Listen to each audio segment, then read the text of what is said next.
Welcome. Episode 32 of the Potent Podcast. Jay here with Trills. Trills, what's up, my guy? Chilling, bro. What's up with you? It's been a long, week and a half, 2 weeks, right? From being off. Anything changed? Anything crazy happened? You got any good stories for us? Nothing good. Nothing really crazy happened, man. I mean, if crazy means at my age drinking this tall can of Arizona, then that's as crazy as it got, man. That's as wild as you get, bro. Like, you out here fucking ripping shit up if you talking about drinking Arizonas and shit, bro. Yo, I went to I made a 7-Eleven run and shit to get Mega Millions tickets, man. The line is so stupid, bro. What's that number looking like? I think it's like 800 like something crazy. 800 what? Yo, let me be sure about that. Yo, you got to be in it to win it. I don't care how long them odds is. I'm still gonna take a shot on a dollar ticket or something like that for that. You got to try, bro. I'm trying to pull up these numbers on what the payout is right now. Yo, it's 850 million right now. 850 million, and then when somebody doesn't win this time, it just goes up. It's going up. I think the Powerball is like at 600 million. Fam. All right, I think this is a perfect place to start because there's two different people in this world. One wins the lottery and wants to show out. One wins the lottery and disappears. I think I know where you're at with this one, and I think that if you ever won the lottery, man, I would just send you one last message like, bro, enjoy your time. I love you, man. And that's it. Like, I don't even respect the response. There's a select few people, right, that like I rock with heavy that I think like would be beneficial to my life. I think I have to add you to that. And I would be like, Please yo, do. what do we need to like just have like this show like really, really, really be popping? But I would need you to, as soon as I hit you and I ask you that, I need you and your family to pack up and like get up out of there. My guy, we will sign NDAs, any sort of paperwork you like. Whatever you want, whatever we need to do, we're going to make it happen. And you know what? This is just a testament to the person that you are, right? Because I wouldn't even been tight at you as saying, I'm packing this shit up and you know what? I'll send you one last message and I'm never talking. You're actually thinking about the pod past being a fucking 800, or you know what? Let's just even say, let's figure conservatively. Half of that shit is gone, right? As a $400 million man, you still would have eyes on creating the Potent Podcast. That's why I love you and that's why we do this, man. That's it. Yeah, man, absolutely, bro. Moving like I want to a little bit more just about how we've been. Any good movies, any good shows, anything else? Like, cause like right now, the lane I'm in, and it lets me know that I'm like teetering on the border of not just washed, wild washed. Like like there's washed, like and you're washed, but then there's wild washed where you're like double washed, right? Yeah. I'm teetering on the border of double washed because I have just started watching New Girl on Netflix.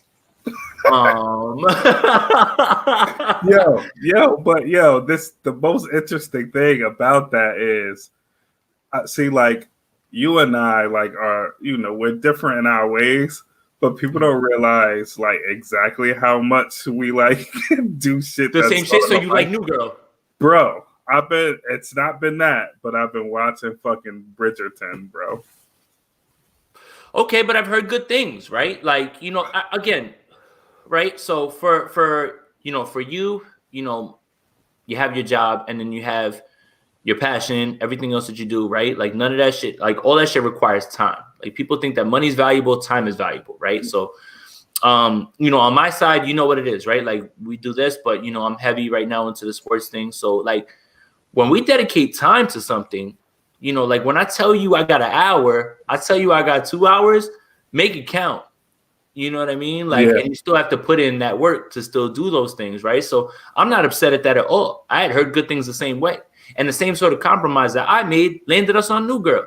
Yeah. The reason that it landed us on New Girl more than anything was, in between all of this happening, right? The Capitol uprising happens, and I think we don't have to explain how we feel about what happened. I was pretty vocal on Twitter, so that was a wild day. Like that was the wildest day ever, man. Like I never really realized how many of my own followers or people that interact with me on a daily believe a bunch of bullshit or whatever. It was eye-opening. It was jarring, literally. Yeah. But anyway, it starts with that, and then Jake Johnson, who's in New Girl, is Spider-Man in Into the Spider-Verse, right? So automatically I want to give it a shout off that, right? But so going back to the Capitol thing, somebody posted a clip that I thought was like fucking hilarious, and I had to double back and figure out what the context of it was. But it's a New Girl clip, and it's the guy Schmidt, and he walks into a daycare, and the little girl, she's an African American girl. She's like, a white man broke in and took it, and he's like, a white man? He's like, no. And he's like, what's security do about it? And she was like, nothing. He's like, typical. And I was like, bet. I was like, I got to take this show off just based off of that. Like, I thought that shit was hilarious, man. But yeah, did you hear rumblings of a Travis and Future versus? I have. All right, so on a scale of 1 to like ripping through my pants, how excited do you think I am about this? Bro, I'm surprised you ain't do like your first cartwheel in like 2 decades, bro. I ain't doing no fucking cartwheel. I'm gonna pull a hamstring or something and be on the shelf, man. I ain't doing that. But yes, you're absolutely right. Like that, like so. If they're able to get this done, right? If they're able to get this versus deal done with Travis and Future, is this the biggest Future? Is this the biggest versus ever? This has to tip the scale, bro. The numbers got to be crazy on this one. Has to be, bro. What are the chances you give the viewers or the listeners that this will actually happen? Because we've heard, right? Ashanti and Keisha Cole is supposed to happen. You know what's so funny? My wife is out on the whole shit. I don't care anymore. That's what happens, yo. You can't fucking play around with us like that. We don't have the time and energy to keep investing in you like that. Think about getting that excited about the first one and then finding out like how close that, right? And then, all right, so let's just say, you know what, it's COVID. Let's fix our expectations. You go to the second one and the same shit happens. Come on, man. You have to understand, why people would be upset with that. So even she's like down on that one or whatever. But what's the likelihood you would see of, because remember, we're supposed to have T.I. Jeezy. There's been, Eminem and who's the other person between Eminem and X, right? That have been floated out there, right? So just because people say that it's in the works doesn't mean. So what's the likelihood you would say of it happening on a percentage scale? I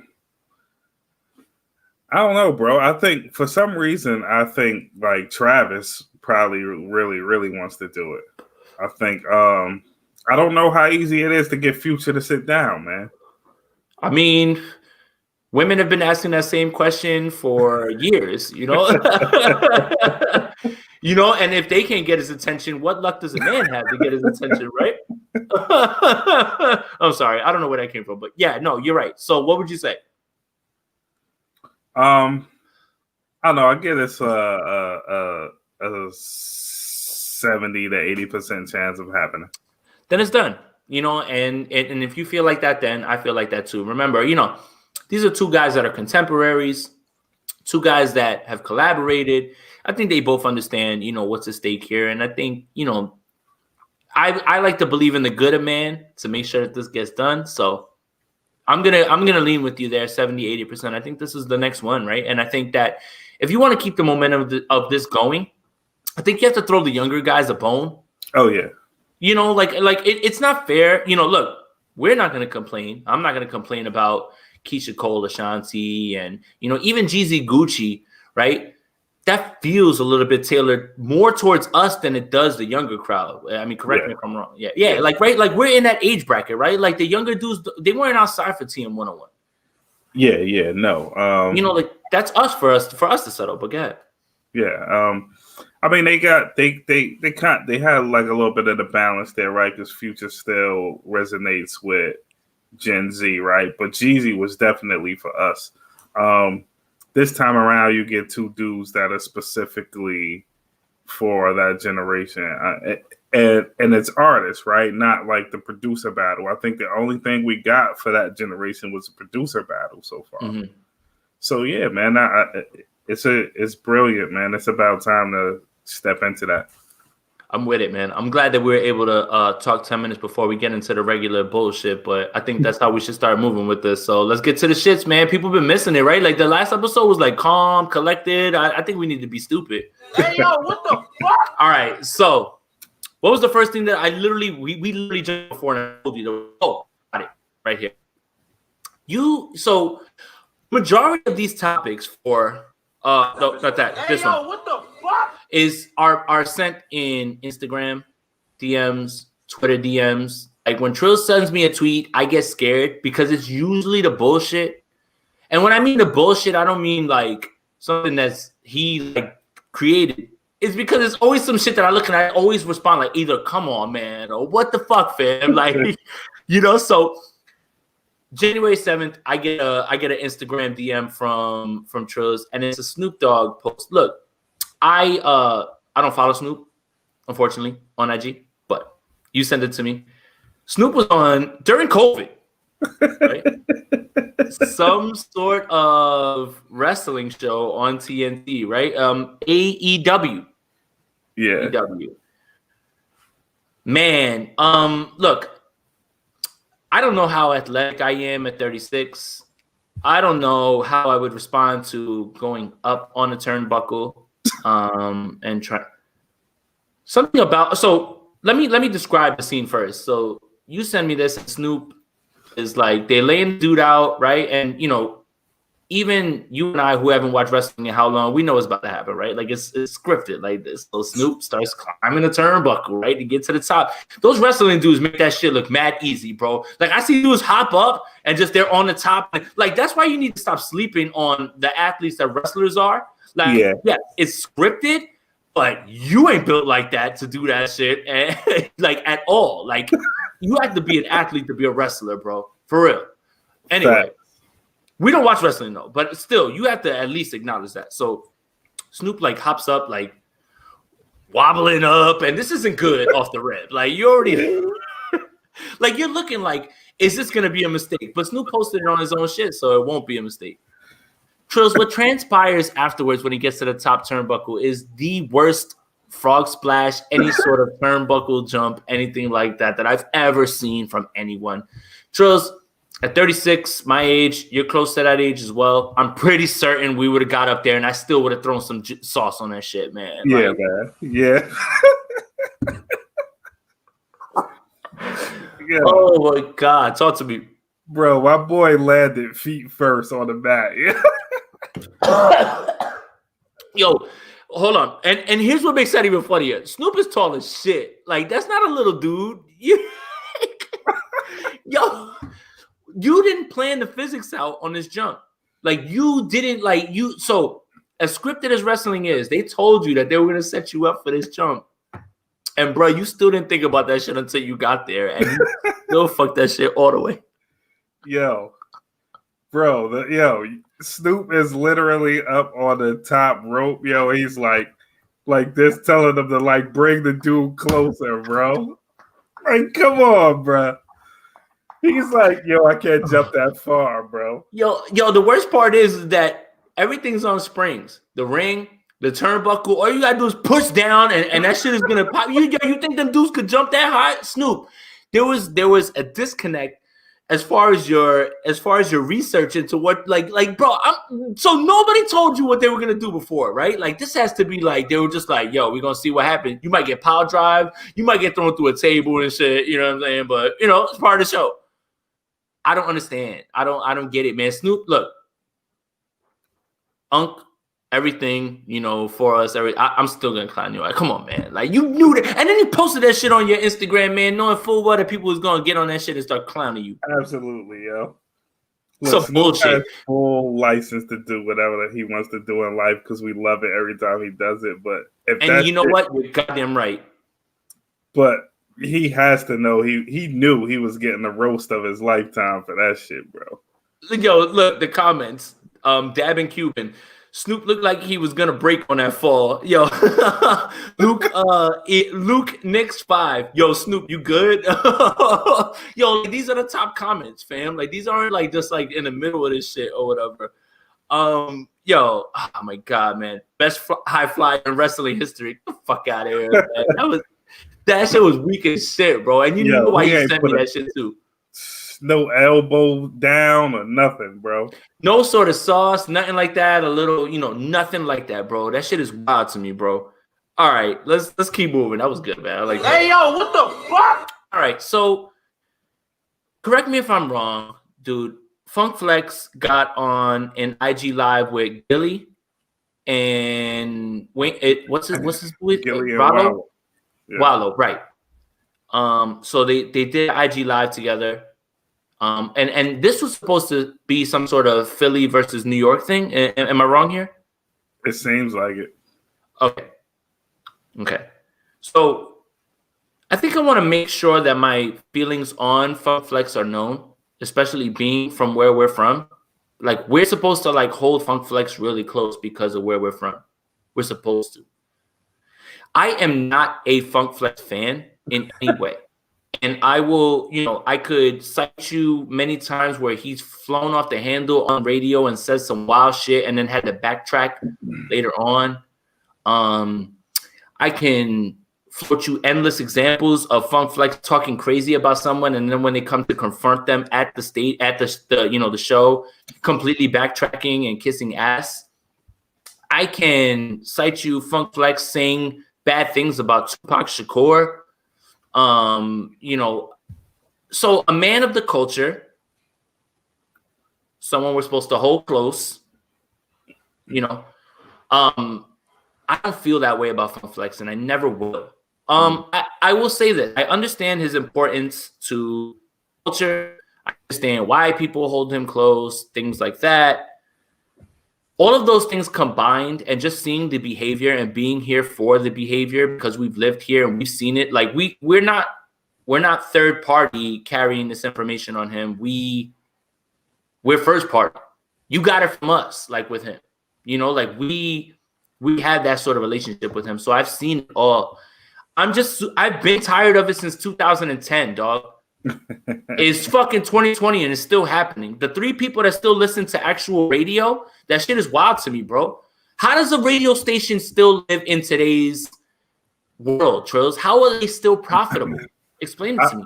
I understand the morning shows. I know people like that when they driving in and they're commuting and shit. But outside of the morning shows, I don't know how it's surviving, man. Okay, so I've made my feelings on Funk Flex known. Are you anywhere near where I am with him, or are you just like chill? You wildin'? No, I don't think you're wildin'. That shit is super valid. Everybody feels like, like Flex is like over the top with this shit, and I mean, even outside of that, people like are at the point where they want to like hear music and not keep hearing the bombs, and you bringing the shit back all the time. But I used to like that as a kid. Yeah. No, the bomb drop was dope. Like there was a point in time where if you like came with the bar work, like right on your punchline, Flex would drop a bomb. That used to be dope. Or like the bomb right before like a fire, like Heat Makers beat drop. Like that was dope. But like bombing and bring it back and never playing a verse through, like that shit is not like what we liked about Flex. But this was the perfect segue, right? Because Flex, from what we just talked about, like he really is 100% WWE with his shit, man. And that is what like makes people like want to kill him, because it's obvious, bro. Like you really trying to be a heel all the time, bro. And like this is like the worst. I don't want to say the worst, but let's say it's the cheesiest album rollout I've ever seen. Like, just release your records, bro, for your album without all of this shit. And I think that speaks more to the quality. Like, like I feel like I always felt like this, Trills, and I ask all the time, it's like, it's deep down. Do you really think that shit is fire? Like sometimes when you're putting shit out, like deep down, sometimes like in the heart of your hearts, you have to kind of know, yeah, this shit is kind of trash. You know what I'm saying? I might have to do something with it. You might have 1 or 2 records, but your name doesn't carry the weight that a Khaled does at this point, right? Like, and I'm not even a Khaled fan. But if Khaled's putting out an album and even his cheesy rollout that we can identify, we're cool with it. You know why? Because those albums are gonna have songs on there that we're really gonna like. I mean, Funk it's Flex gonna has, have. We know it's gonna have Wild Thoughts or some shit like that on it. yeah, Right? there's gonna be crazy features on it. Funk Flex. When's the last time Funk Flex put out an album? Was it Volume 2, 60 Minutes of Funk, Probably. or what, him and Big Cat? Nah, I think he put out something after the Big Cat, after the Tunnel. I mean, He he has to, right? But the idea that we don't know off the top of our head, that's a problem, right? So if that's what he's doing here, get he gassed because I mean, look, I heard one of the joints. It's a Favi joint, right? So he's like jumping into the drill lane and all that shit. So for him, it's like he can't have this open soft. Like it can't be a soft opening for him. He wants all eyes on this project, and I understand that, but there's got to be a better way. Like Flex could have had a better album rollout if he just had Black Dart rap for 5 minutes. Like. See, this is what confuses me about him, right? Everything you said is valid about, jumping into the Brooklyn drill shit, the grime, and doing that shit or whatever, right? But, he has these YouTube videos of him like sitting next to somebody on a corner while they rap or whatever, like Dave East, Action Bronson, those type of guys. And it's like, what are you leading with? Are you leading with something that's now part of what you think people are going to like? Or are you like really doing this shit for the culture? Like that's the problem. And it's always been like that. Like he's picked and choose what young dudes to fuck with. And he's picked and choose what old dudes he doesn't want to fuck with. And that kind of leads us right into why we're even discussing him at this point. So him, Gilly, and Wallow, they get on a Philly versus New York IG Live. And Funk Flex says out of his mouth, Drake is better than Jay-Z. And the reason that we're not going to look at him like that is because he has a ghostwriter. I'm gonna let you start, and I'll follow up behind you on this one.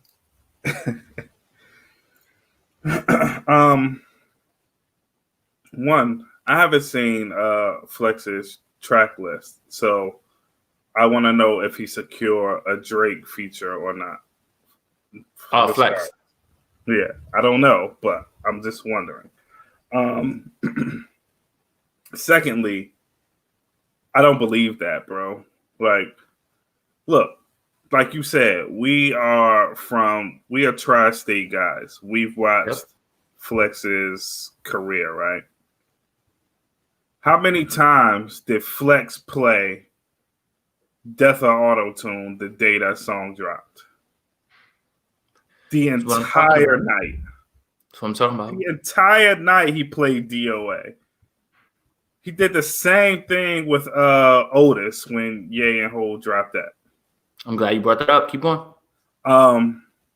I, to my recollection, have not seen him run a Drake record over and over and over like he has done Hov records. And he's talking crazy about Drake. Right. So you capping, bro. Yeah. Come on, bro. So is this just to get people mad? Because he knows so many of his fans are loyal Jay-Z fans because of his age. Younger dudes do not like Funk Flex, right? Is this like the ultimate troll? Like this is like, let me throw this out there and it's like I don't care anymore. Like he's literally turned himself into Shock, right? Like WWE, like you said, bro. Yeah, that's why this falls on deaf ears for me, bro. Like I don't care, but go ahead. It falls on deaf ears for me because he's been doing this shit for years, bro. But keep going. That's the thing. It's like at some point, like the jig is up. Like we know like what your moves are. And like just the arguments were just like stupid arguments. Like, yo, the man's not on social media because he can't take people talking about him. That's the next thing we're gonna lead into. Yeah, I mean, it seems to me like it's almost like Flex has just been yelling at a cloud. Like Jay-Z doesn't need Funk Flex anymore. This isn't the 90s. Right. Don't need you, bro. You don't gotta play my record. Right. You don't gotta play nobody's record. Say what you want about whoever. You don't play Drake records, you're playing yourself. And he'll be fine. 100%. As much as we just said, I can acknowledge Funk Flex's contributions to the culture. I understand why people fuck with him, blah, blah. If you decide today that you're going to stop playing all Drake records, Drake will be fine. Oh, yeah.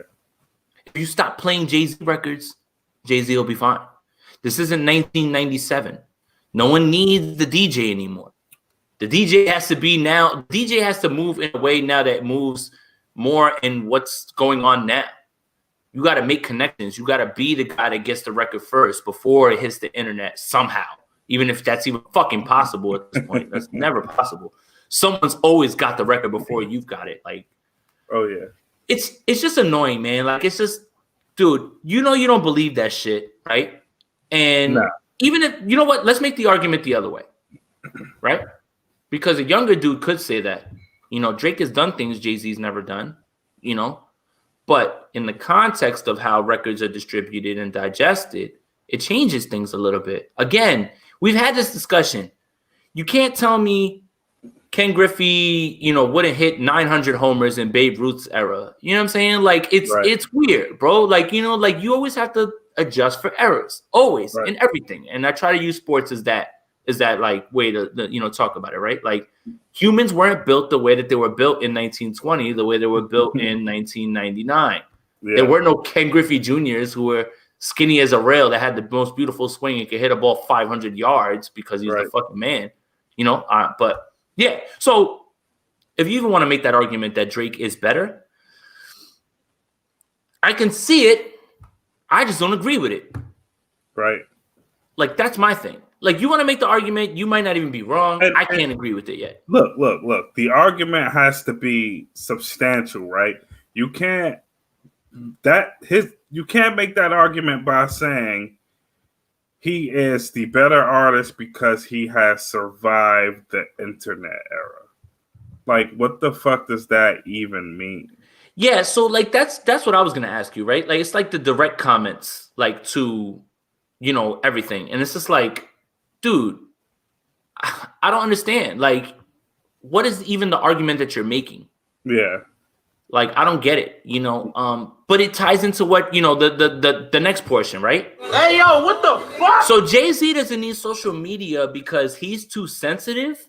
Have you ever met a DJ more sensitive than Funk Master Flex? Bro, use the bathroom when he thought that you were going to be in the room with him before an interview. He's blasting your ass the next day and yelling on you. Cancel an interview. He's going to threaten to not play your music. Play that shit.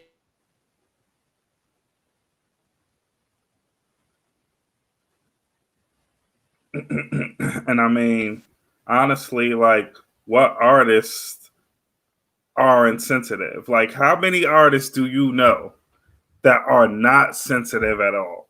Like, even the hardest niggas I know, like, you can't even say something out of line to, like, DMX. Like, you try to say something crazy, or not, it doesn't even have to be crazy. You try to say something that about DMX that he doesn't like you saying, and he's going off. Like, you tell me what artist you know that has no type of sensitivity when it comes to critiquing them.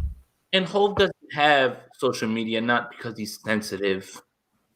Obviously, that's not the reason. Jay-Z's the perfect example of disappearing, right? I'm not here for you to see me. I'm good. He doesn't need Instagram for his little boost ego, or Jay-Z's doing different things. The man is so... that's how you know who is really getting it out here, right? Like, the really filthy rich artists do not fuck with the internet because why do they need it? They don't need. There's nothing they need to sell people. For instance, I mean, one person that I haven't particularly seen like really like get riled up about anything said about him is Kendrick Lamar, and that guy is completely absent from the internet. And again, that adds to his mystique. That adds to his allure. We are in the era of oversharing. I like my artists low key. I like not knowing when they're gonna drop something. Yeah. I want to know everything about them because you know how they say don't meet your heroes. Oh yeah. I don't want my guys in the news doing dumb shit. And it could be, I mean, with the exception of Drake, it could be argued that the best selling artists are the ones that aren't posting to the internet often. You just, I feel like if I had a little bit more money and I was single or something like that, I would use the internet for what I would use it for. Obviously, like not posting pictures, but just sending messages to, women. But other than that, you don't really need it at all. Everything's right in front of you because you have money and you don't have time for that. Like all those people have someone who runs their account. Like, right. It has nothing to do with his sensitivity. It has way more to do with how fucking rich that man is. Trust me, he sees everything people say about him. Sure. Because he throws it in lyrics. Correct. Exactly. If he wasn't tapped in, you're not, in the future, people playing football with your kids. Like, none of that stuff happens. So Hov watches sports, and he has someone who runs down the news for him, but he's tapped in a different way, and that's a fucking great point. Fuck out of here. All right. Yeah, man. Fucking, and then the fucking epitome of the kettle calling the pot black. Like literally saying that Jay-Z doesn't have fucking social media because he's sensitive, and you are literally the most sensitive fucking in New York history radio. Oh my God. I don't know if we're gonna get our New York card pulled or I don't know, bro. But I hope that the majority of people feel like me and they're fed up with it. So if you got fire records, I'm gonna listen to them shits. I highly doubt it. And this act has worn itself way the fuck out in my book, bro. Yeah, there's got to be a different approach, man. It's like people are starting to look at the antics and recognizing them the very second you open your mouth, and people are like done with it, man. It's not even intriguing. No.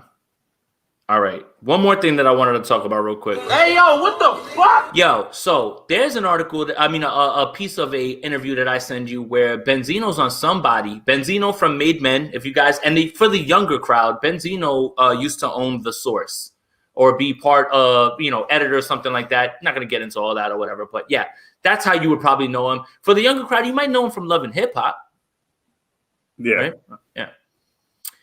He's on a podcast talking about, Paul Pierce, Hall of Fame basketball player, was stabbed in a Boston nightclub because there is a real ass part of Boston, and yeah. So Benzino's telling the story about how this happened, and remember, and you can correct me if I'm wrong. I always had heard urban legend on the street that it was him, right? No, like there wasn't it, right? Wasn't it like the rumor was Paul Pierce had done something with somebody he was messing with, and it's usually over a woman. Yeah. Because he's a basketball player, he's not in the streets. Usually over a woman, and the Made Men in Boston, like they went over there and they handled it. Like that was like the way that I had heard it. Apparently. So, but here's my question: how many years has that been? Like 22, 20? I don't know, man. Like 20 years? That's 2000? Yeah, I'm gonna look it up. Gotta be. I'm gonna look it up. Gotta be early 2000s. What's the statute of limitations on crimes? 2000, September 25th. Yeah. So yeah, I mean, nobody has to worry about that at this point, but I mean, wow, stabbed in the face, neck, and back and had a bottle smashed over his head in the Buzz Club in Boston. Oh my God. It's crazy. That's not just like a regular, like, oh, you got poked, like, face. That's, I don't think I've ever looked that up until right now. Wow. Face is crazy, bro. And I always thought that Chappelle skit was them ODing. Like, when the Paul Pierce and the guys all stabbing him in the face. I didn't even know that. I swear I didn't know that. That's crazy, yo. But yeah, so he tells the story about seeing it happen in the club, not knowing what happened, like, shit gets moved outside, and then he said he saw like Paul Pierce's face covered in blood, which now that I know the details makes 100 times more sense at this point. Yeah. And he said that when he gets in the car, they let him know that it was Paul Pierce. And he said, if I would have known it was Paul Pierce, I would have got him up out of there, and I would have never let that happen. I'll tell you what, man. You tell me if I'm crazy. I believe him. For some reason, like when he was saying it and like he was telling it, I don't think that it seemed like either he rehearsed it really well, but that seemed really genuine, I felt like. I mean, it could be. It could very well be a very genuine telling of the story. I don't know. But it definitely could be. I mean, there's no reason for Benzino to like lie about it at this point. Right. What does he have to gain? Right. Like nobody's checking for him right now, anything like that, and like you said, it's been long enough, right? But like I said, it's so funny how like urban legends and how things go, like, word to mouth, like, telephone, mouth, like I had always assumed that they were the ones that did it. And that's crazy. That sounds completely against that. Like he was in the same place with him, but that sounds completely against what the narrative is. Right. That's crazy to me. It's just funny how you dig a little bit more and these things come out later on. It's wild, yo. Yeah. So we believe Benzino, or is it just me? I mean, I gotta go with believing him. Mm-hmm. Has he earned the benefit of the doubt? Because like I remember like not liking him for a long time because like not even because I liked Eminem, but I just thought the way he went about like trying to attack Eminem was trash. Well, I mean, Benzino. I think Benzino, along his career, right? Benzino has had valid points. Well, about Eminem using the N-word and all those things. I mean, like all that stuff is stuff that is like information that I think people kind of needed to know. I think it like has like pushed conversation. I think it may have changed everybody, Eminem included, right? Like, like I like Eminem better because of how he like bounced back from like backlashes, right?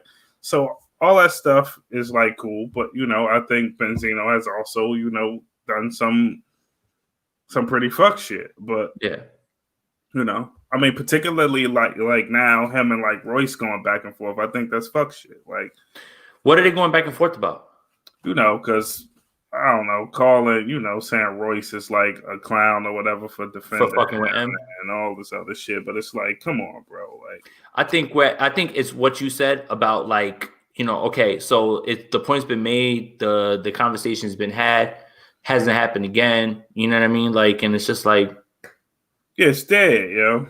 Yeah, right. Like, stop trying to rehash. Yeah, that's kind of how I felt about that too. It's dead, man. Stop trying to rehash that shit. All right, that's it, man. I'm glad that we got back to that because then we got to talk about like comments, topics and stuff that are different. But not gonna get into music this time, but 2 retro reviews actually this time. But they're not albums. So we're gonna retro review a movie. So I think it was yesterday, actually, Trills, was the anniversary of Juice being released in theaters, right? This was 1992? 2. So this is what? This is 28 years. Man, why do I feel old all of a sudden? That's fine. It's fucking crazy, bro. Did you see this movie when you were a kid, like immediately? I don't think I saw Juice when it dropped. I feel like,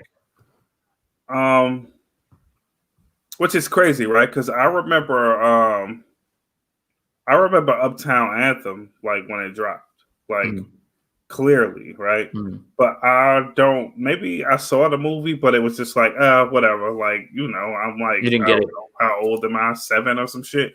I just Mm. didn't like care that much, probably. I don't think I could remember Juice until like I was maybe like 10. So maybe like a couple years after the drop is where I started to like watch Juice over and over. I'm glad that you said that because I thought it was just me. Same thing. At 8, like the movie, I didn't see it in 92. Yeah. I didn't see it in 95 probably. Yeah. Like I wound up getting that movie later, like you said. This is wild, right? Like I want to ask you this. Mhm. We both live on the East Coast, right? Do you have memories of Boys in the Hood and Menace and shit like earlier than memories of Juice and right? Trills. Trills. How crazy is that? Boys in the Hood, Menace, and Friday. All 3 of those movies, and remember, Friday came out in 95. All Yep. 3 of those movies were in my life when I was younger. That is insane that you brought that shit up. And we live on the East Coast, and I didn't see Above the Rim, Juice, or any of those movies until later on. I got those later. Yeah. That's incredible. I can't believe that you just put those fucking pieces together. I don't know what's up or down anymore. I need you to start. Look, let's just start talking about the fucking movie, man. Like, yeah, like just you start. I'll follow up. Jesus Christ. You fucking blew my mind, bro. How the hell did you? Yes, All right, because that's how I got it. Like, yeah, like I said, I probably didn't see Juice until maybe 95, 90. That's where my brain picks it up. But I saw Friday when it was released. My parents, this is how old I am, right? And I'm going to date the shit out of myself. My parents, we had cable. They watched Friday on pay-per-view. Yeah. And the next morning, my mother, don't never, ever, ever, ever, ever, ever. Yeah, like, Yeah, like, like that's my first memory of it. Like when it first came out, that's my memory of it. I don't have that same thing with Juice. I don't. It's crazy. Yeah, that is crazy. So you talk about the movie for a little bit, man. Bro, like this is like the classic though. Like even though like I got this later, I watched Juice before I watch Menace or Boys in the Hood. Like easy. It's a higher up on my list too as well because of the East Coast connection. So it's funny, you get the West Coast part first, and then when you get the East Coast movies, you're like, yeah, because Above the Rim is ahead of those movies for me too. Cali people, I'm sorry, don't be mad at me, but yeah. But I mean, this movie is classic for so many reasons, man. Like you get like your dangerous hood movie, but there's also like there's more parts comedic about it. Mm-hmm. You get 4 dudes that before everything goes crazy, really, really actually do feel like high school friends and shit. Mm-hmm. Like I never like bought like Cuba, as like any like as Ricky's friend and Joe's friend. Meet me in 5 minutes. Like I never really bought that. It didn't like really, Yeah. It didn't feel as authentic as like Wrecking Crew did, you know what I mean? Of course. The East Coast thing is so true though. Like we all everybody had a group of 4 friends like that, right? And this is what makes this movie a little bit timeless, right? There was always that one person that everybody hung out with, that it was either a live wire or somebody that was always trying to do too much, right? Like, because I think the overarching thing here at the end of the movie is that you find out that Tupac's actually a coward the entire movie. Like Bishop's a coward, you know what I mean? That's why like he only feels empowered when he has the gun. Yeah. And anytime that he was actually in confrontation, he was looking to Raheem and to everybody else to bail him out, right? Running like a motherfucker from Rodamez, boy. Right. So, and he's yelling at everybody else, and he always wants to get into fights where he gets pushed back and shit, right? So, like, I feel like that's the connection that I got with it later on, was it's like you always had the one dude who was funny, right? The one dude that everybody kind of clowned on, the one dude who was like artistic, the other dude who was the cool dude. And then there was always that one dude that always just felt like they did too much, or either they had something on their heart or whatever that forced them to move in the fashion that they moved. And that felt like Bishop, right? Yeah. And then you throw all the New York shit on it, and it's right there. Oh yeah, man. I was always caught between like Raheem and Q. Like I was like like in the middle of like both of them kinda. And even like as like my friends rotated, there was always a Bishop, bro. And you always like, yo, what is wrong with this guy? Like, what the fuck is happening at home, bro? The first one that tries to pop off and jump into the bar, and they gotta let and Raheem gotta let him know, nah, you're not going in there. I'm not letting that happen. You know, like that's a friend. That's a friend. You know, like he could just be on that shit and just send you in there, and who knows what the fuck happened. That's a friend, right? But there's always that dude that always doesn't think about the consequences outside because they're trying to get clout. Like that's what I think. You know, Juice is about that. Juice is that's what makes it so like parallel to like the way that you think now. Because people were clout chasers back then too. The problem is that the clout that they were chasing meant that you had to put somebody in the dirt before people started respecting you or whatever. In this internet era where like if you meme somebody, you got the clout. Like it's a different, like this is the stakes are different. Yeah, the drug was different, man. For sure, man. Like you had to move in your neighborhood with people who wanted to harm you and rise above that, right? Like that's I don't think people understand, like, like the dynamics of all that, right? So yeah. But yeah, you know what, and you know what, I'll take away the East Coast thing, right? Because anybody who was, a teenager and had groups of 4 and 5 and like that or whatever, like you said, there's always one of those dudes, always. Oh, yeah. That's just like you always got to watch where you go with him. You always got to watch what you say or whatever. But the music, EPMDs in the fucking bar when the dude's like, yes, pardon me, I'm about to rob this place. That's like one of the funniest parts of the movie also. But I mean, it's not funny what happens to him because he winds up dying like off screen, like on the little like news alert. Yeah. But man, in that moment, like right there, that shit is hilarious, bro. Yo, Blizzard holding the gun, bro, and saying like, strip, and you hurry up because you look good. Yo, bro. Don't look at me, goddamn it. Yo, it's crazy, man. And then like he just comes out and he just comes out there like, thank you. And he's like, yo, Blizzard is in there sticking up the place right there. And then the whole conversation happens, right? Bishop tries to run it because he doesn't realize the consequences. Raheem saves him, probably saves his life. A little bit of foreshadowing, they throw it out there in front of you, like a little bit, but them going to the record store and he pulls up the record, still pulls up the record, and it's just a girl in a thong, and they're like, we put that shit away, and he's just like, man, he puts that shit in the newspaper. He put the record in there just because she had a fat ass on the cover, man. Hey, bro, I might just go cop a 40 and pour that shit in my breakfast skillet just for Steel, bro. Bam. Like Steel's breakfast looked absolutely horrible. Trills. At 36, man, or 35, if you do that shit, man, like just make sure you got the day off. Like make sure you don't have affairs to do and shit like that, just in case some wild shit happens, man. Who the fuck knows what are in 40s at this time, yo? It's so crazy too. You bring that up, right? And it's like I used to watch, like family members knock them shits down like at a fucking historic rate. Fam, I have leveled up my drinking to a very high place. A 40 right now might be death. I'm not drinking no fucking, but a fucking 40 or OE, fuck you. I don't want to drink that. No way, yo. What's crazy is, I'm going to say probably 10 years ago, probably around 2010 or whatever, there was a point like where like all this shit started coming back and like shorties was buying like the super bright Reeboks again and shit, the 5411s and all that. And dudes was getting high top fades again and wearing overalls and shit. And I was at a party and like 5 of these dudes, which obviously were like, a little younger than me, were like really in there with 40s of OE, bro.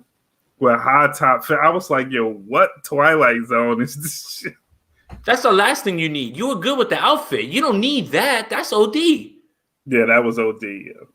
You know what, yo? If I did that, I would film it for research purposes just to see what the fuck happens at this point, man. Oh my God, man. You know how many? Not gonna be happy, bro. No, at all. My body's not gonna be happy. Fuck my stomach. My whole shit might just give out. Like, yo, like what? They're gonna be like, yo, we ain't had this in how long, and you about to do this shit to me? Fuck you. Bro, still really poured that shit in a skillet with eggs and bacon, bro. But you kind of got my curiosity peaked just to see what that shit would be like, even though I probably know the end result's not gonna be that good. I don't know, man. I might have to run an experiment, bro. Yo, you know what? If you do it first and you tell me it's straight, I'm with it. After that, I'll do it. But you do it first. Like, I like when he puts it in front of all of them too, and they smoking cigarettes. He's like, "Damn, Steel." He's like, "The fuck is this mess?" Like, yo, even Bishop ain't want to eat that shit. Yeah, he was like, see, but there's so many of those like moments in it. See, this is what I think makes the movie impactful, right? You can't show all the other things at the end, right? And the things that wind up ultimately tearing them apart without building up the characters and showing the love that they have for each other. And they do that in such a short time, right? Like they probably spend 15, 20 minutes without finally conflicting with each other, right? And it happens right in that scene, right? Like he's making them breakfast, and we find out that Blizzard dies or whatever, and all of a sudden Bishop gets all, again, we know that dude, he gets all hero, he wants to yell at dudes and nothing's happening, nobody was even like on 10 like that or whatever, and you trying to like build up your fucking clout at that point. And it's just crazy how the story progresses so well. And and that's what makes the climax of the movie ultimately like more like fitting. It's like they did it so well. Yeah. All right, yo, this movie is goated, man. We got Tretch playing the Dominican. That's crazy, right? That he's in there, right? And then Rodimus is the main dude. But yeah, I've always noticed that too, or whatever. Like, what is it, Maricon? Your pops told me he liked being locked down. Yo, it's so much funny shit, yo. Like he pulls the knife out on Bishop. He's like, yo, we always just made fun of him being like, yo, ass, punk. Like what? Like his ass. Like, bro, who wrote that line, bro?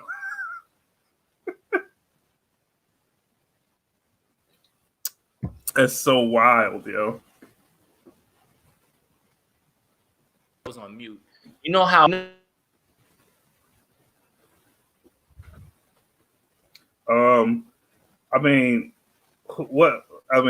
like you got Tretch in the joint, you got Queen Latifah's appearance in the shit.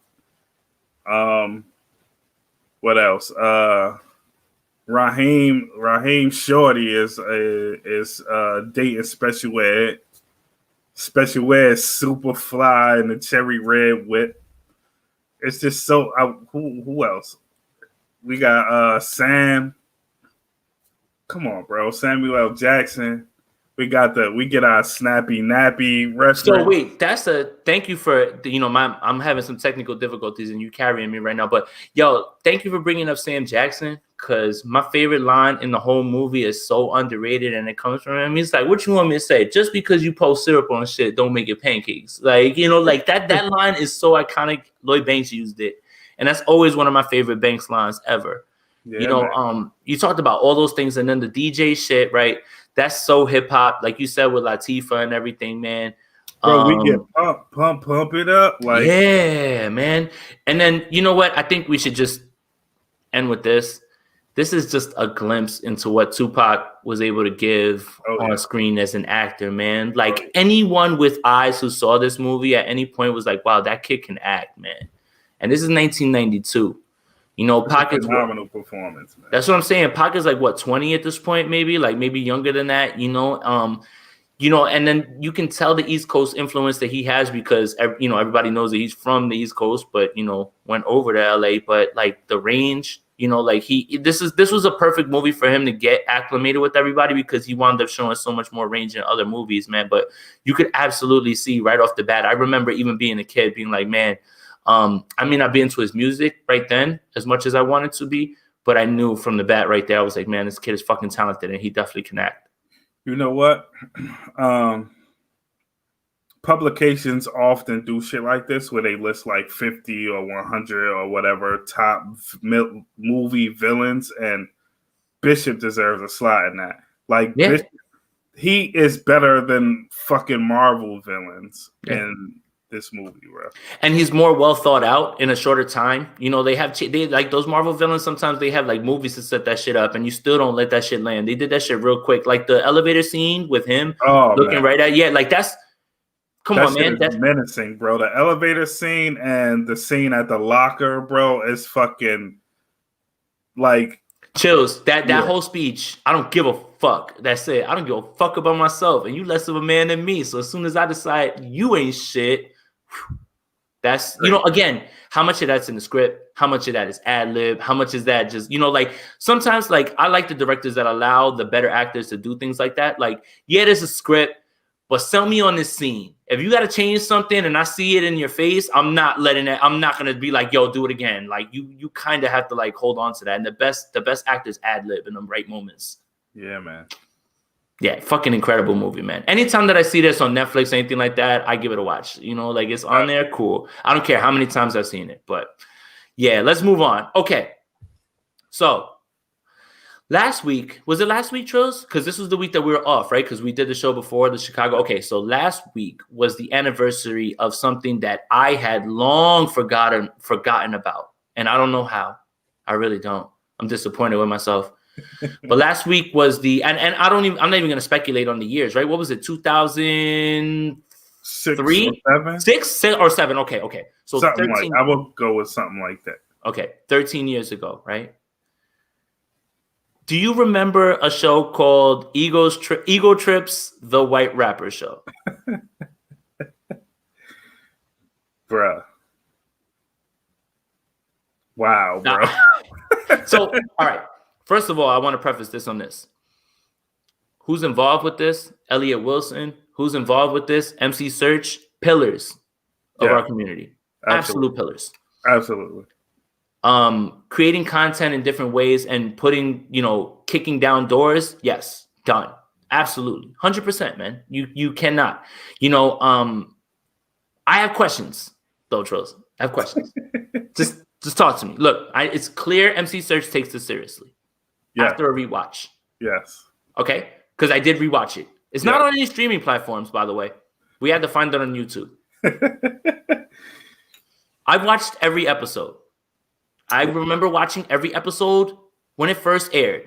But for some reason, I guess it was one too many drunk in a night, this shit got pushed out of my mind. I have questions, though. Is this show problematic, Trills, in any way? Absolutely. Okay. I thought it was just me, man. I didn't want to say it was during the 2020, like the 2020 lens that I have, right? Because maybe 2013, Jason didn't see it this way, right? And he definitely didn't. He definitely didn't see it. But yeah.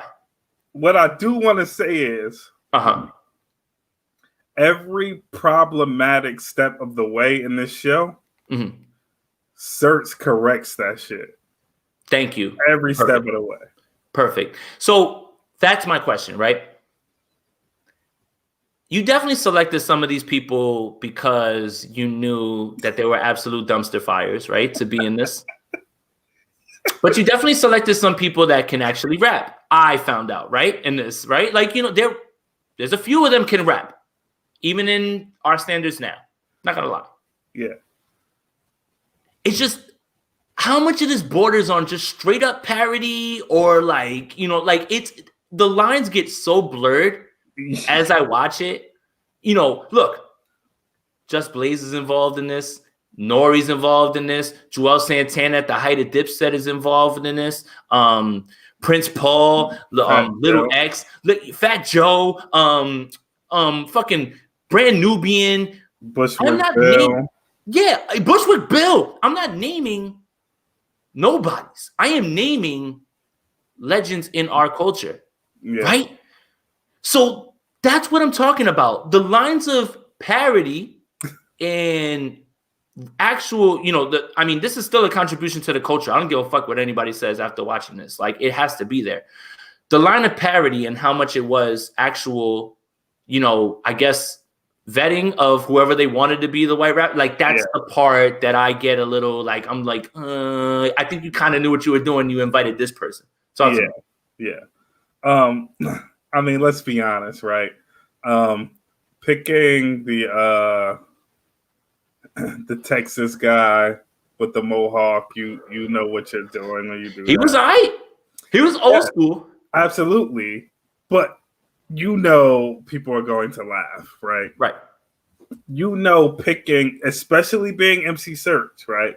You know picking the girl that's a Vanilla Ice fan, you know that's done on purpose, right? You know one of the chicks is picked just because to somebody she's beautiful because she's skinny and she got big. And the British girl. Yeah, like yeah. I mean, so we know, like, yeah, I mean, you're not just picking people that can rap because it might just like be a little boring, maybe, right? Right. So that is obvious, you know what I mean? I'm glad. And then when people get eliminated, the step off, like, see, all right, like, yeah, see that is hard to digest, bro. Right, bro. When he was blacking on the one kid in the first episode, right, the kid with the tie, he's like, "Why you laughing at me?" He's like, "You think I'm a joke up here?" I'm like, "Bro, this shit is low key a joke. Like this entire shit, like the way y'all doing this shit right now, bro. Like I understand there's 100 G's on the line. Like the kid could have won or whatever. You know what I'm saying? But low key, this whole shit is a joke right now. You know what I mean? Yeah. Yeah. So like that's my thing. It's like how much of it is it like you really care about this shit and you trying to force something? Like I don't know, man. Like the line got blurred so many times, man. I would find it hard to believe if during those eliminations, Search didn't laugh at himself. Like they had to cut around Search laughing at this shit a lot, bro. And if you're in on a joke, that's fine. I don't know that. You know what I'm saying? Right. Like, we don't know that, yeah. Right. All right. Bro. All right. Who did you think? So, do you remember off the rip before you watched this shit who won? Hell no. Okay. Who did you think won? If I had to guess before I rewatched it, and we follow each other on Twitter, and I still didn't know, I would have guessed Persia won it. Okay. In my head, but Persia's the best rapper out of all of them. Absolutely. Because she's still rapping. Absolutely. Do you want me to tell you who I really thought won? I think I have a guess in my head. Go guess. You thought Ja Brown won? I did. Okay. So let's get to the shits, man. So first of all, right? I don't know where to start, bro. All right. So for anybody that doesn't know, there was a contestant called John Brown from Cali, right? What's his name? Trills, King of the Burbs, right?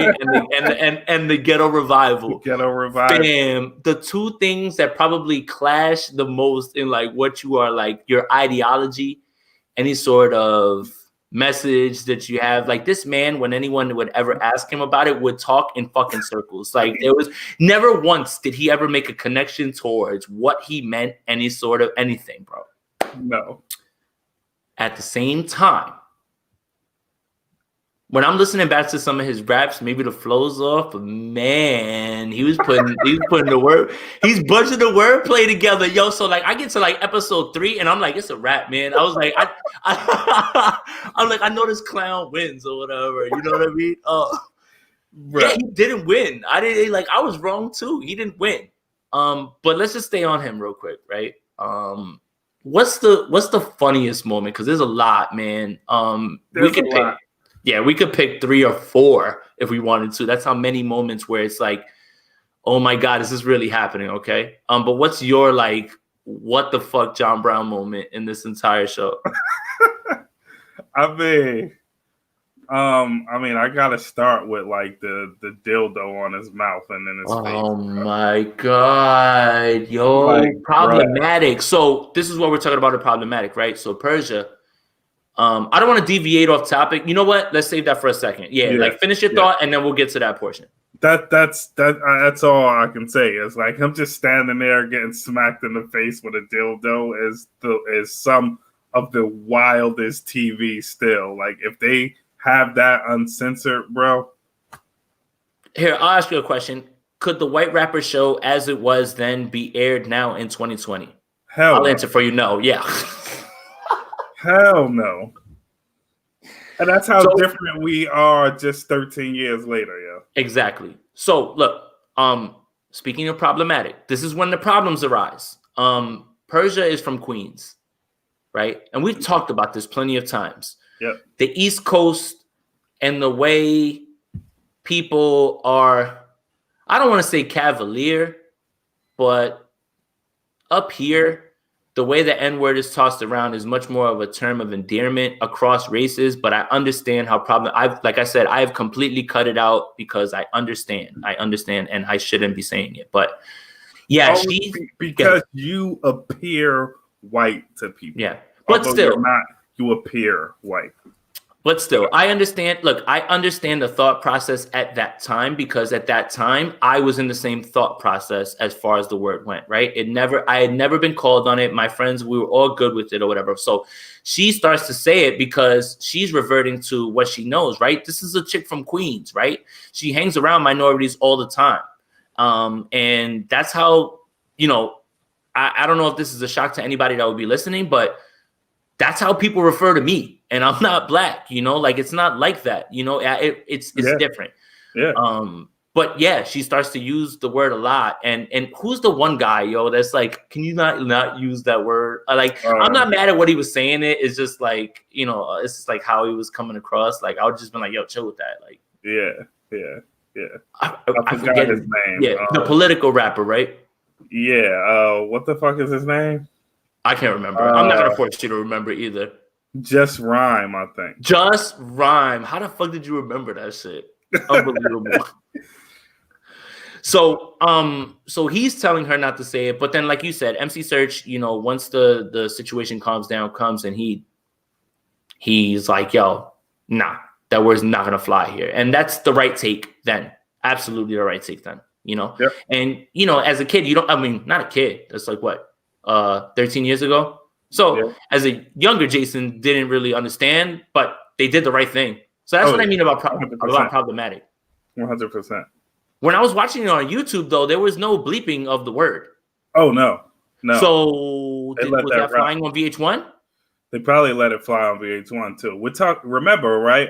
We had Chappelle it flying on Comedy Central. So it started to get we got into a space where it was like, oh, it could fly if there's going to be a teachable moment. Right. That's true. But yeah, so that gets stomped out. So right, like we said, you go through this, right? Little X shows up, they got to shoot a music video. The trivia one, that's the one that pisses me off the most. If you already know you're auditioning for this show, you already know you're gonna be on this show. You gotta know something, man. Like the amount of times that nobody knew the song of the game show, they would always do some wild shit in between.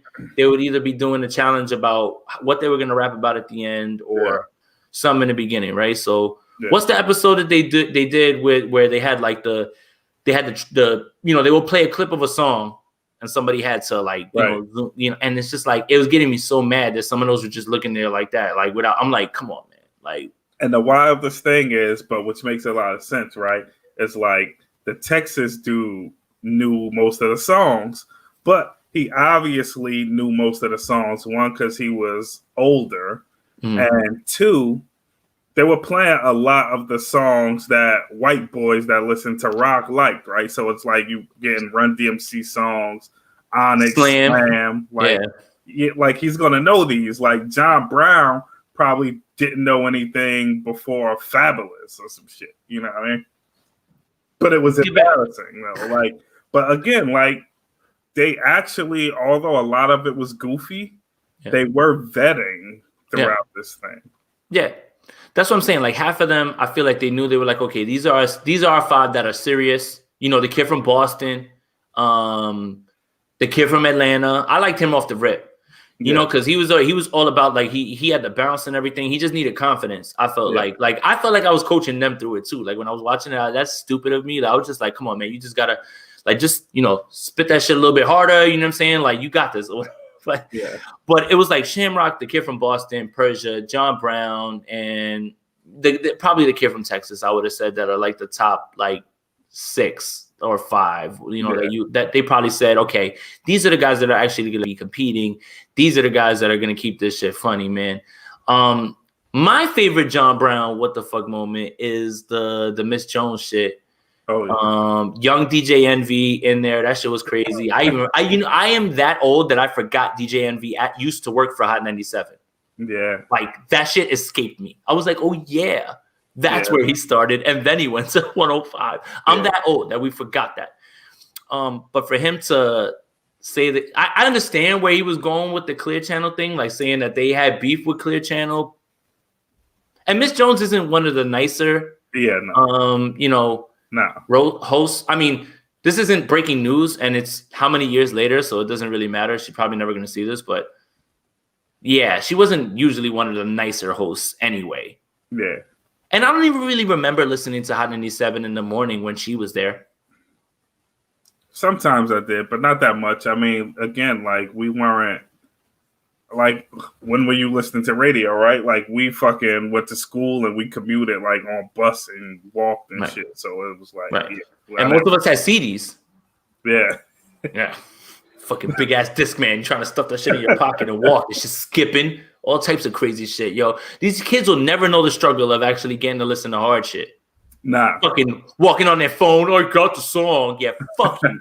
I had to burn this shit from somebody's CD or whatever. Like, this shit, like, took wild long. The fucking CD, the disc man that I have skips every time you hit it. Like, bro, anti-skip ain't even work, bro. That shit don't work. I used to keep that shit off. I felt like it worked better. Bullshit. People just sell you anything back then when there was no internet to vet that shit out. Anyway. No reviews of that. There's no review. Yeah, there's no Amazon reviews. Nobody can come to you and be like, I have that one and I returned it. Get the fuck out of here. But getting back to this shit, man. So I understand where he was going with it or whatever, but like this kid, anytime that he did anything, like he just brought the drama. You know what was the thing is he winds up making it to the last 2. Spoiler alert, right? Like, should we even spoil this shit for people? Like, it don't matter at this point, right? Like, no, hell no. All right. He winds up making it to the end with the kid from Atlanta. Persia continues to just not remember her rhymes, which I have a huge gripe with. Like, a huge gripe with. And I think you know what I'm talking about. Yeah. Like, if you writing this shit. Yeah. Come on, man. Yo, but also, I mean, look, man. I've written stuff in an hour's time, right? And fumble through it. I don't know how comfortable I am that like I'm gonna like get through that 16 without stumbling right after I wrote it in an hour. Like that's true. Mean, I just feel like you would. Like, I feel like you would because you do this shit. That's what was getting me mad. You know what I'm saying? It's like the other dudes could get through it, and you're the best one. Yeah. You know, and you're a little bit more battle tested. You're from Queens. Yeah. So if people tell you to rap, you got to rap in front of a bunch of people. You got to have that sort of nerve. You know what I'm saying? But like, you're right, Lo, about that. I'll give you that. But I just expected more. When I see the other guys get through their shit, I'm just like, yeah. No, a lot of the other shit was elementary though. That's the thing though. Like a lot of those, right? Dudes, like, yeah, I'll give you was that. A little more technical. Yeah, and like like you could write a 16, and if it's like breathy and you're like pausing between all this shit, right? Like it's more like it's less words to remember, right? Like I'm just saying, like I felt like going home based off bad memory from fresh rhymes seemed a little crazy to me, right? But I mean, I get it. You can't keep fumbling every time. I think a part of it too was like knowing that she was better than everybody. So anytime she stumbled, it infuriated her so much that she just couldn't like pick it back up, which is also a problem. Like, So like, and then the other thing is like the first kid gets eliminated because he's like, I didn't even write nothing. And which is like, oh yeah, you are super garbage then, bro. Like, yeah. Yeah, that's my thing too, man. Like that's what kind of gets me mad, right? Like you talking about 100 bands on the line. I think that right then, especially if I'm in the shit, I'm gonna be focused, laser focused on that shit. And especially knowing the level of competition around me, I'm about to decimate you like with not much.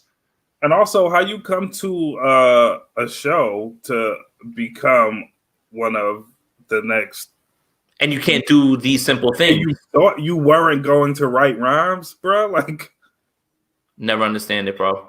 So that guy with the suit the tie gets sent home, and it ends up being John Brown and the kid from Atlanta. Wait a minute, the Just Blaze record. Oh. All right, so which one was better? There we go. There's a lot to talk about here. You know what? I'm just going to look through the episode list, and I'm going to make sure that we hit it all. Bruh, they did those Just Blaze records shitty, bruh. Like, that's got to be some of the worst shit ever recorded to a Just Blaze beat. He jumped on a one record. He liked it. He liked it because it made that bullshit sound like it sounded slightly better than the other trash. Like, those fucking songs were terrible, bro. Those choruses were terrible. This guy, every time that he did a hook, it was always repeating. John Brown. But which one was the better one? So the record that they did that's what it is. I was like, wow, this song sucks. That was terrible, bro. You know what's fucked up is I don't want to be mean, but you know how people like pour their heart into that shit, like and like they really like that record. Like I don't want to be that guy. You know what I'm saying? Like I'm not trying to be that guy. Like to be like, wow, this is garbage. But I do have to admit it was a weird time in hip hop, right? Where like people were trying to figure a lot of stuff out. There were a lot of new sounding beats, and then it was like people trying to balance between making like bridging the gap with the South and with East Coast, and so I can't really blame them for those songs being so bad. But yeah, I mean, also, what do you expect from people coming together, right, and being like 4 or 5 people on the track, like? And you know what? Those rapping and rapping in the studio is two different things. Oh yeah. 100%. Like there is like, unless you're just like one of those people that just like is either born to do it or just super confident, don't give a fuck, like then it's whatever, but like for a lot of people, the biggest hurdle is hearing yourself back on record or like while you're recording, being able to like, you start to think about things differently. When you're on a corner, nobody's going to be like, I'll do that shit again. Yeah. So that's true. Yeah. So I'm being too harsh, man. I mean, you put 4 people that barely know each other into a studio, like you get what you get. I mean, have you listened to the band's album? Like that shit is terrible. Whoa, that's you know what we should do? Wow, we should do that's the verses. The white rappers against the band. It's just one album against the other or whatever. Like, oh man, see? Here we go. All right, but yeah, I think the other one was the better one. The one that he actually got on. Yeah. That one Persia was the best one on it. The other kid, he was just like, I don't want to rap about smoking in the car. I was like, just shut the fuck up, bro. Like, bro. Come on, bro. Like come on, bro. That's the dude when we talk about when Tupac did hit him up. I don't know if you should talk about that. I don't know. That's him. Like, yo, this guy was really acting like he became Muslim in prison or something, bro. Like, what the fuck are you talking about? Yo, stop playing, man. Oh man. All right. So, oh my God. So look, Just Blaze does those records. When Lord Jamar is interrogating John Brown about that shit, that Jamar ain't about to hear that bullshit or whatever, because he's like, what you talking about? He's like, why are you trying to revive the ghetto? He's like, the ghetto's a horrible place. He's like, what you do? He's like, why are you trying to revive something that's horrible and it has all these and that's the stuff that you don't like. Bro. People live in a bubble and they say whatever they say around their people, but like when you get in front of other people and you say those things, man, you really start to realize how stupid you fucking sound. Yeah. what's wild is he had multiple nights to think about something and say something. And he never came up with what ghetto revival could mean or do with multiple nights to think about. Like, here's the thing, like, John Brown is like the example of people being savants because clearly something is off about him. Like, clearly he's a little like, there's like screws and marbles. What you mean? What he said when he met was it Grandmaster Cass or one of them? He met one of the DJs and he's like, he's like chopping it up with a hip hop legend. He's like, just another day of the king of the burbs, man. He's like, I'm like, what the fuck are you talking about, dog? You fucking nut job. Like, how, bro? But like, to be like slow like that, like, but then like putting these bars together where you're like, yo, like, what was it? Move from Harlem to the BX. I see Malcolm. My last name might as well BX. I was like, what the fuck was that? I was like, where the fuck did that come from? Yeah, man. That's why I said I was like, this nut job won. Just based off just being a nut. You know what I'm saying? Like, very strange, bro. Bro, but his performance at the end, that shit was wild trash, man. Like, you standing still, bro. Like, come on, man. That shit was stupid trash. He had no confidence all of a sudden. And what the fuck are you talking about with this car shit, bro? Car wars, bro? Car wars. Bruh, you thought that shit was genius, bruh? Oh my God, man. That's what I said too. It's the same thing. It's like, yo, you popped all that shit all this time or whatever. You get there, you stand in the same spot and don't even move or whatever. You get through your song, cool. But the other dude, even if he like stumbles through him shit, his shit, he at least was moving, trying to get the crowd. They liked it. The record was better. Like, I completely understood why. Like, absolutely at the end. That one dude just rhymed. He never was up for thing because he would always be on the team that won and was like safe. Yeah, that shit was. They would have got him the fuck up out of there the first time or whatever. Yeah. So I mean, maybe his education did work to his fucking benefit, where he's like, oh, I know like where to be. You know what I'm saying? Like, what team to be in or where to steer this kind of. But I mean, it's mostly just it was luck on his side, really. One more thing, when the little girl starts wilding out about like she's losing her confidence or whatever and shit, and then bro, like she starts spazzing. She's like, I hate 50 Cent. I hate Dipset. Oh my God, bro. Yo, I was sent. That shit sent me over the top, man. Because there's people out there that were thinking the same shit. Like, bro. First of all, bro, like I'm watching some of these videos. And like I like to see like who posted it, and like some of those videos came from a fucking Juggalo Insane Clown Posse account. Damn. Okay. So all right. So you didn't just like me. Like I had to piece that shit together through multiple sources. Like that shit wasn't in one playlist. No, it was all different people. I hope you enjoyed this fucking content. You know how hard it was to pull all these episodes together to watch them, man? That shit was hard work, bro. Yeah, Fuck man. that. Yeah, and it's just never going up on streaming because it's so problematic. There's so much. Saigon? Remember the fucking the little obstacle course they had to do? There's so much in this fucking show, bro. Yeah. Down to the step off spray at the end with the roach. Like, yo, this shit is wild parody. Yo, when my boy fell on that bike trying to come back, bro. Yo. Oh my God! Like you were the first one there, bro. Why'd you go so hard? You could have like jogged. You could have lightly jogged the rest of the way. Bro, he tried to throw the leg over the bike to come off smooth. But he won, right? He didn't have to go to elimination. That elimination was there. He knew that shit was dead. Yo, Search and Saigon was standing there trying not to laugh, yo. He's like, you all right?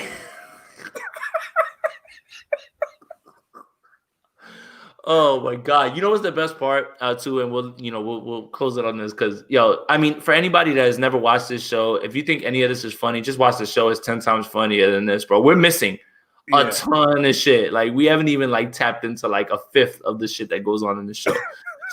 But remember when they're all rapping on How Did They Seven? Like, I hate New Yorkers. I hate how jaded we are. I hate how mean we are. I hate how I get lumped into that, bro. All these dudes are rapping, like, and they're like, "Yo, caller, what's it?" And the dude's like, "Yeah, all them dudes need to quit, yo." Like, and it's like, it's no way Persian was like bad enough to be like they all need to go home, bro. that's what I said too. Like, even if, and even John Brown shit, if was it too slow or whatever, you know what I'm saying? Like, I don't know what he was thinking with that one. Like, bro, you had to have you. You know what? If I'm on 107, I am spitting the hardest rap I think I ever spit in my entire life, and I'm gonna spit that shit with my soul to make sure that at least you know that. But One that thing wasn't about it. John Brown is you could tell that he was concentrating very hard every single time he spit. Yeah. Which it probably requires a lot of concentration for him. What so he was like going super slow because it was like he probably couldn't remember anything. And what he had to like squeeze a lot of that from the little bit that was up there that's like working for him. So it's like double. All right, I'll give you that. Jesus. But like I just hate how jaded we are or whatever. And then it's like even like Envy's laughing at them in the corner. Like nobody wants to be like in a room like that. Like that's my other thing. How many times have they been in a room with people and rap and shit and felt like people were laughing at them the entire time they were there? That takes a lot, man. That's what I'm talking about. Like this show borders on parody and on like actual competition or something like so much. It blurs the line so much for me, man. Bro. Hallelujah, holla back is absolutely disgusting. That is disgusting. That is a disgusting phrase, bro. Hallelujah, holla back, little homie. Yo, he would say shit like that. I would just be like, yo, fam. When they were all rapping in front of the dudes or at the barbershop, I thought that shit was like, yo, like y'all setting them up for failure, man. Like, all right, you shouldn't be scared to spit your raps, but you have to know that your raps aren't gonna fly in certain places. Like if you walk into a barbershop in New York City or whatever, and there's a bunch of dudes in there, is that the place that you want to display your rhymes? Hopefully you have the confidence and the rhymes to get it done. But for the most part, I would probably say no. Yo, even the most skilled rappers are gonna have people in a barbershop on the East Coast just stare at you blank, bro. Nah. They're just gonna look at you first of all, no matter what you're saying. Like, what are you doing? And then, no matter what you're saying, they're just gonna like. It's just like the Chappelle said, "Yo, shut the fuck up." Yeah, man. Yeah, man. Oh my God! Look, but we'll end it there. I don't want to give away everything. Like, if you ever have a quarantine to watch a show that you never thought, Ego Trips, the White Rapper Show on YouTube. Shout out to Elliot Wilson. Shout out to MC Search, man. Hey, you know what? At the same time, get your coin, people, and fucking and like I said, no matter what, this is part of the culture. It has to be part of it. I have to say, respect to Search for being. Look, one thing that I've always dug was that like we had responsible Jewish people in hip hop that can relate to minorities, right, and can bridge the gap between us and super white folk, right? So Search did what he had to do to make sure like the culture wasn't disrespected, and he's always been about that. Yeah. And look, man, we get Nas and Doom out of MC Search. Yep. So yeah, man, like Search and Elliot put together something that is like, I mean, look, it's timeless and it's fucking hilarious, man. And I'm glad it came back up because now it's fresh again in my head, and it probably won't ever leave now. Yeah, absolutely. And I mean, it's just contributions, right, in different mediums, and like you said about MC Search, like Cactus album is one of the first albums I ever remember. My brother used to listen to that shit all the time. And Elliot, we don't have to. We would be remiss in our duties without telling you, the contributions from Double XL to what he does now to, him and B Dot. Like he's goated in this shit like right now, like as a journalist. So, but these are extra contributions on top of everything else that they've given us, and this is, Elliot, I think he just turned 50, right? Like, was it something like that? I think it was. That's insane, man. Like, and everything that he's done over how many years has been a large portion of his life that he's like contributed to this to this culture, man. It's fucking crazy, man. Like, how many people can say that 55% of your life, 60% of your life has been to just straight contributing to this culture? Yeah, man. So I wonder, is Ego Trips the Miss Rap Supreme shit on YouTube? is that too? I don't know. Because after this, Search came back and looked for the next woman rapper. And I remember that. I remember, I think Sure was 2008. Sherry, and I remember another girl named Chiba or something. Are we watching this next for the next episode? Yes, we are. Already done. Done and done. On YouTube. Done and done. Kaya, I remember Kaya being on it. done and done. Wow. Which is weird. Kaya, after she had already popped, is on that show. Oh man. All right. I don't want to talk about it anymore. Yes, we're doing that next. I mean, the next episode is going to be a regional episode, but I don't know, man. We might have to do a fucking emergency episode or something like that for this, man. I can't believe that I forgot about this as well too, but yeah, we'll leave it at that. What, an hour and a half? That was great. You know, I think it's always better for like these discussions because, you know, we have, you know, I guess the next time we do this, we'll have music to talk about and everything, but I didn't want to miss the opportunity to talk about this White Rapper show, especially because I got a chance to watch it over again and how it made me feel. Like, I think that was the best discussion, honestly. Yeah. Trills, what you got going on right now, bro?